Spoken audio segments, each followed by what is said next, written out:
Hello hi नमस्कार RPS channel को आपण मानक ढेर सारा स्वागत। आम 4:30 मॉर्निंग वर्क चलु आसतु आम सांगे किए जी सकाल मैंने केते कुहुड़ी है देखु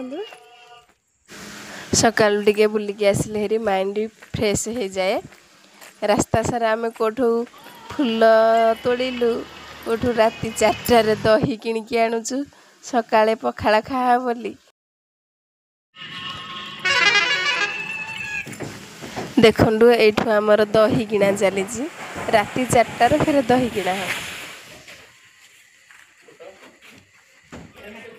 फाइनाली आम साइड आस पहुँची गलु एत सारा चली चली हल हो गलु आम साइड आस पहुँची गलु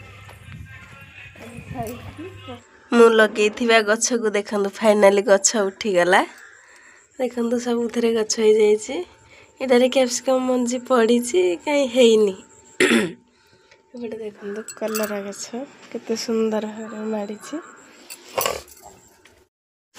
एठी हमर पखाड़ा खाइबा स्टार्ट हो गला। वीडियोटी जदि आपण मानकु भल लागिथिबो please like share comment and subscribe करिवे। रहूची।